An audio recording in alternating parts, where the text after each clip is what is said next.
नमस्कार विद्यार्थियों, राजकीय स्नातकोत्तर महाविद्यालय देवली के YouTube चैनल पर आपका पुनः स्वागत है। आज के हमारे पठन पाठन का विषय है कामायनी के अंतर्गत श्रद्धा सर्ग भाग 9। जैसा कि आप सबको ज्ञात है, कामायनी कवि जयशंकर प्रसाद की उत्कृष्ट रचना है।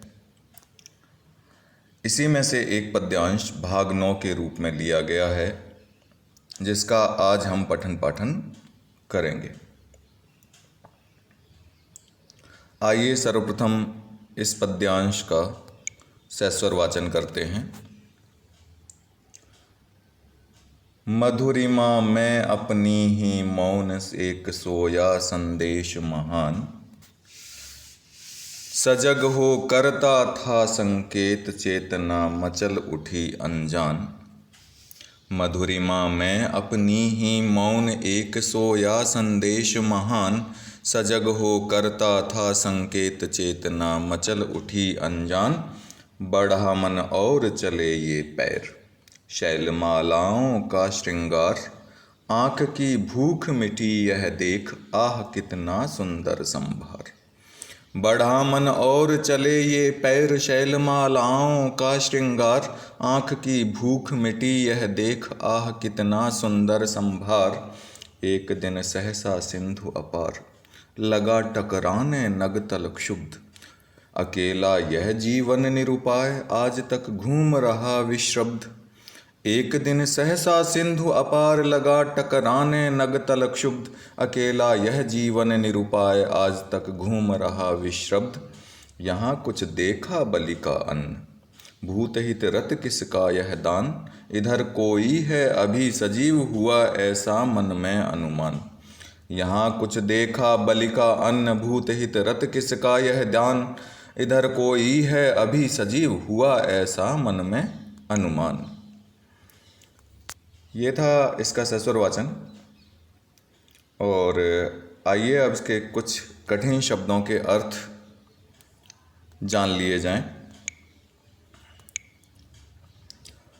मधुरिमा शब्द आया है और मधुरिमा का अर्थ लिया गया है माधुर्य अथवा सौंदर्य से।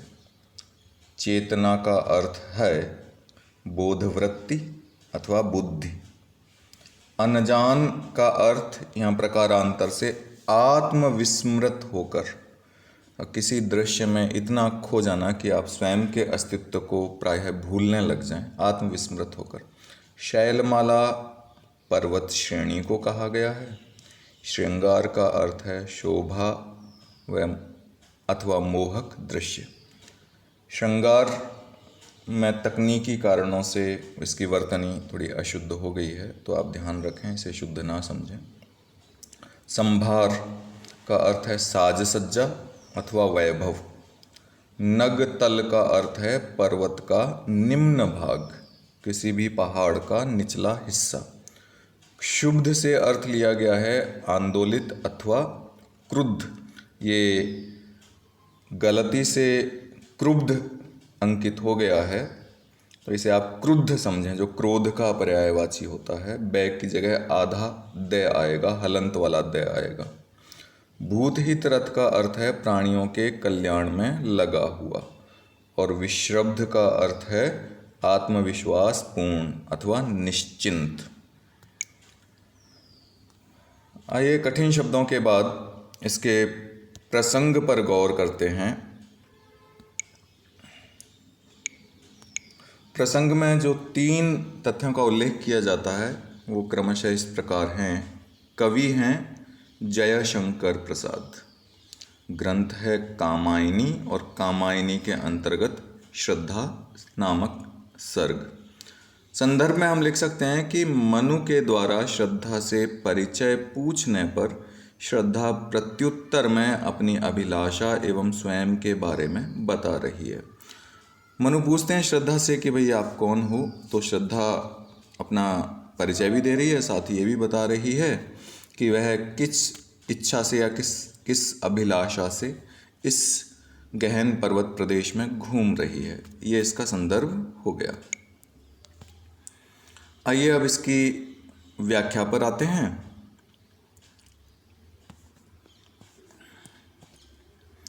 मधुरिमा मैं अपनी ही मौन एक सोया संदेश महान सजग हो करता था संकेत चेतना मचल उठी अनजान।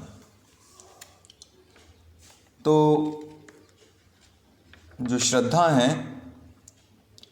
वह मनु को अपनी अभिलाषा के बारे में बता रही हैं, अपनी अनुभूतियों के बारे में बता रही हैं और बताते हुए कह रही हैं कि मैंने हिमालय के भव्य दृश्य को देखा। भव्य दृश्य को देखा तो वह कैसा जान पड़ता था? तो श्रद्धा के शब्दों में, मधुरिमा मैं अपनी ही मौन एक सोया संदेश महान, कि वह ऐसा जान पड़ता था मानो कोई महान संदेश विशाल आकार धारण करके अपने ही माधुर्य अथवा अपने ही सौंदर्य के आनंद में मग्न होकर चुपचाप सो रहा हो। अर्थात श्रद्धा को लगा कि उसके जो हिमालय का जो मूक सौंदर्य है उसमें कोई महान संदेश का रहस्य छिपा हुआ है और वह निशब्द होने पर भी, मौन होने पर भी, अवाक होने पर भी बोलता हुआ सा और सोते हुए भी जागता हुआ सा प्रतीत हो रहा था। उसका ये आकर्षण बहुत अद्भुत था श्रद्धा के शब्दों में। आगे श्रद्धा क्या कहती हैं? सजग हो करता था संकेत चेतना मचल उठी अनजान, कि मैंने अनुभव किया कि वह जागरूक होकर संकेत से मुझे अपने पास बुला रहा है और आत्मविस्मृत होकर अर्थात खुद के अस्तित्व को लगभग भुलाकर मैं उसको समीप से देखने के लिए आतुर हो उठी। मेरे मन में यह जिज्ञासा उत्सुकता जाग उठी कि मैं उसे समीप से देखूं। यहाँ आप ध्यान दे सकते हैं इन दो पंक्तियों में कि यहाँ संदेश का मानवीकरण किया गया है, उत्प्रेक्षा का भी सहारा लिया गया है, सोया और सजग में विरोधाभास का चमत्कार कवि ने उत्पन्न कर दिया है और चेतना और अनजान में भी विरोधाभास की छाया दिखाई दे रही है। अगली पंक्तियां लेते हैं। बढ़ा मन और चले ये पैर शैलमालाओं का श्रृंगार, आँख की भूख मिटी यह देख आह कितना सुंदर संभार। श्रद्धा आगे कहती हैं कि मन के वेग के साथ ही मेरे पैर भी आगे बढ़ चले। मैंने पास पहुंचकर पर्वत श्रेणियों की प्राकृतिक अथवा नैसर्गिक छटा को देखा। यहाँ शैलमालाओं के श्रृंगार, शैलमाला स्त्रीलिंग, इसके श्रृंगार में समासोक्ति है, ध्यान रखें आप लोग। आँख की भूख मिटी यह देख आह कितना सुंदर संभार। और श्रद्धा आगे कह रही हैं कि मैंने पास पहुंचकर पर्वत श्रेणियों की नैसर्गिक छटा को देखा तो उस अनुपम सौंदर्य वैभव को निहार कर मेरी आँखों की भूख मिट गई। ये लाक्षणिक प्रयोग है, आँख की भूख मुहावरा है, भूख का संबंध पेट से है, आँख से नहीं है। देखने की अगर प्रबल इच्छा का अर्थ व्यंजित करना हो तो उसके लिए प्रयोजनवती लक्षणा का सहारा लेकर यह प्रयोग जयशंकर प्रसाद ने किया है।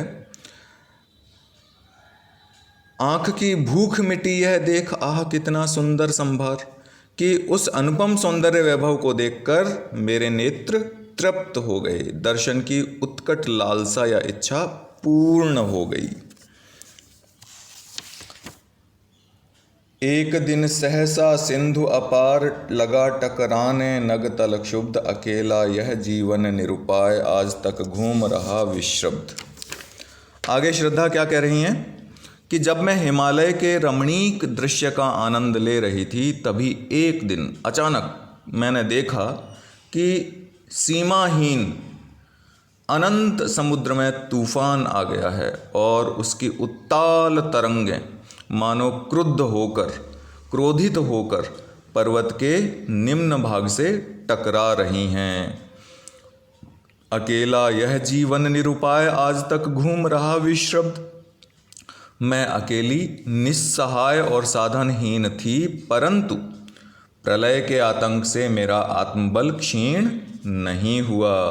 मैं आत्मविश्वास तथा निश्चिंतता के साथ इस निर्जन प्रदेश में अभी तक घूम रही हूँ। यहाँ ध्यान देने योग्य बात है कि जीवन का मानवीकरण किया गया है निरुपाय विश्रब्द विशेषण और घूमने की क्रिया का आरोप करके, और अकेला निरुपाय ये जो शब्द हैं वो श्रद्धा की विषम परिस्थिति के ज्ञापक हैं, और विश्रब्द शब्द से श्रद्धा की इच्छा शक्ति और उत्साह ध्वनित होता है का पता लगता है कि श्रद्धा विषम परिस्थितियों में भी अपनी दृढ़ इच्छा शक्ति से काम लेती हैं और उनका उत्साह कम नहीं होता है। यहाँ कुछ देखा बलि का अन्न भूत हित रत किसका यह दान, इधर कोई है अभी सजीव हुआ ऐसा मन में अनुमान।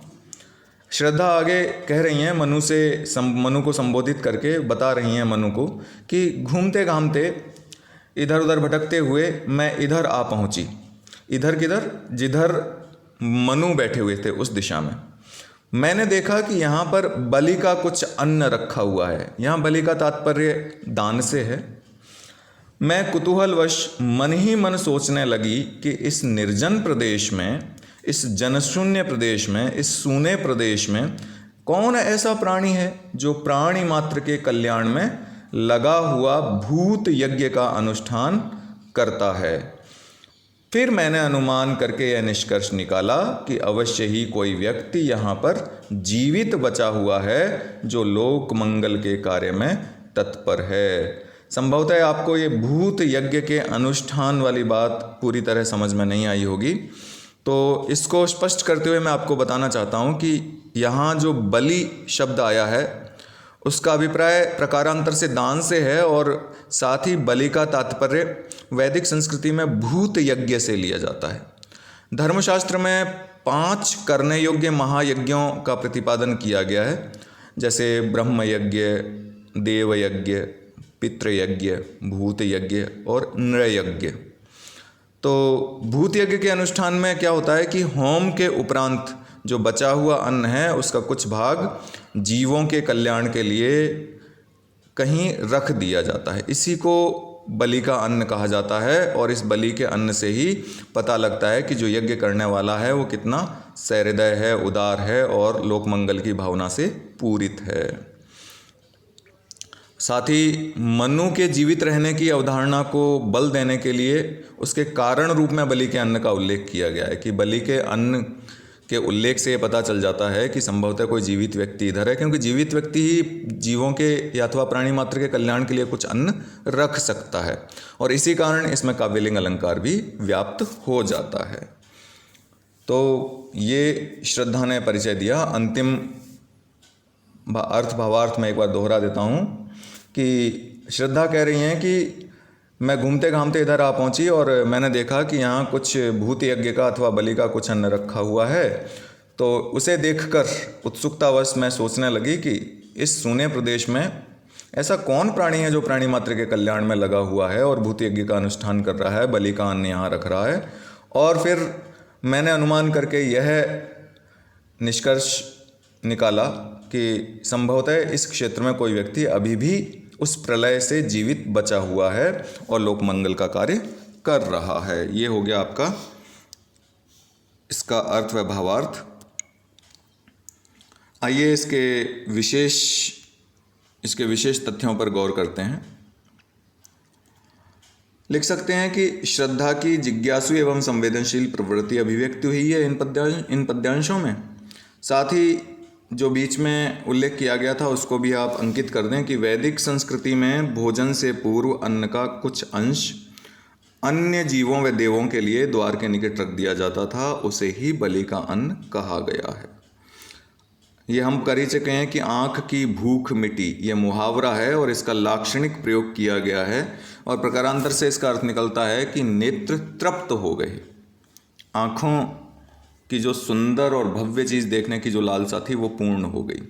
अलंकारों की बात करें तो इसमें विरोधाभास अलंकार है, समासोक्ति है, मानवीकरण अलंकार है, काव्यलिंग अलंकार है, और एक स्थान पर मैंने बताया था कि आप चाहो तो प्रतीयमान उत्प्रेक्षा भी कर सकते हैं, और साथ ही अनुप्रास अलंकार तो विद्यमान है ही है।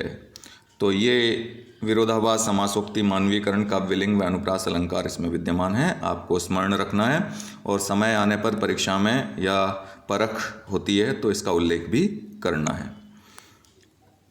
आज का गृह कार्य अंकित कर लीजिए। बहुत साधारण गृह कार्य है कि पद्यावतरण में प्रयुक्त अलंकारों का नामोल्लेख कीजिए। आज के लिए बस इतना ही। आप सब लोगों का बहुत बहुत धन्यवाद।